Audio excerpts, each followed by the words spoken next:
psychiatric care, but they feel hesitant.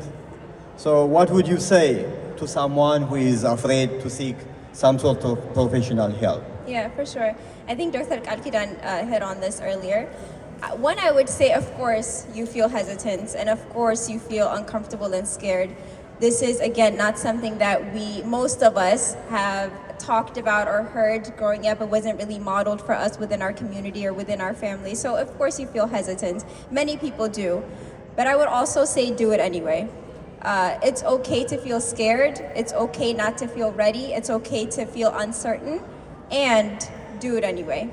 A lot of people who come to my office, especially if it's their first time in therapy, they're really nervous. And it makes sense that they're nervous. But I also can guarantee you 100% of the time, they're not nearly as nervous the second time they come.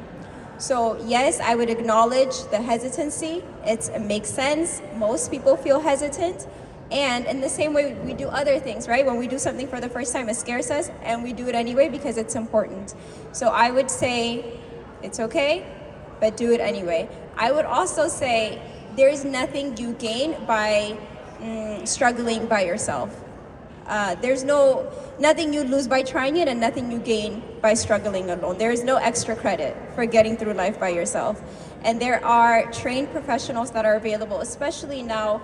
I am learning of other Abisha mental health professionals, and it's been such an amazing experience to get to know others in the community too. So there are resources that are available. And what is the definition of courage? Doing it while you're scared. So do it anyway. I don't know if that sounds insensitive. I get it. I get the fear, and I also would encourage you. I would also add one more thing, which is to demystify therapy. Sometimes we fear something because we don't know it and we can't imagine what it looks like. So just to demystify it a little bit, therapy is essentially being in a room with someone else, or it could be virtual, with one other person, you and then the mental health professional. You don't have to come prepared. You don't have to come with a binder. You just come the way that you are, and you have a conversation. And that provider is there to support you. They won't judge you. They will support you towards your goals and helping you live a life that is aligned with your values. So there's nothing spooky about it. There's nothing, honestly, once you try it, you'll know. There's nothing scary about it. And again, there's no extra credit for doing it by yourself. And people who try, it usually doesn't end well, which is why I'm so passionate about encouraging people, and also passionate about these kind of conversations that we're having. All right, thank you very much. Besides the general things Sure. you said, do you, because you have years of experience, from your experience, any real life experience about therapy, how people feel? Yeah, for sure. Like I mentioned earlier, a lot of people start therapy scared. So usually I do, and I'm sure maybe we all do this, a 10-15 minute phone consultation. It's a free consultation, just so the person has some time to ask questions, and then also for me to share some information about who I am, what the work looks like, what the first session might look like. And that way they have a sense of what to expect. And when you have a little bit more clarity, things feel less scary. So you have the 10-15 minute phone consultation, and then you schedule an intake appointment, which is generally about an hour. It could be online. Some people like doing this from the comfort and safety of their home. Other people prefer to do it in person.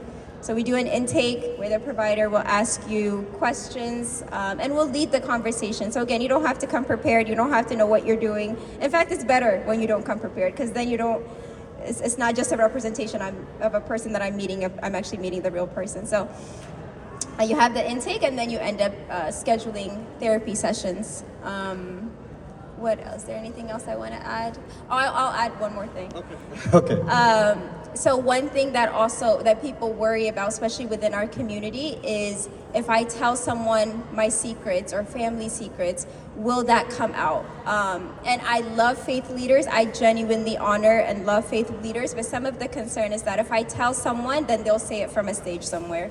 And that's part of our fears around sharing our personal struggles with other people. In therapy, we are not only ethically obligated, we are legally obligated to keep your information and anything you share with us private. There are a few exceptions to confidentiality when it comes to safety, but of course the provider will talk you through that. But everything that you share with that person, it stays with that person. So you don't have to worry about someone else finding out. So I think that's another thing that might be helpful. All right, thank you very much, Dr. Meret.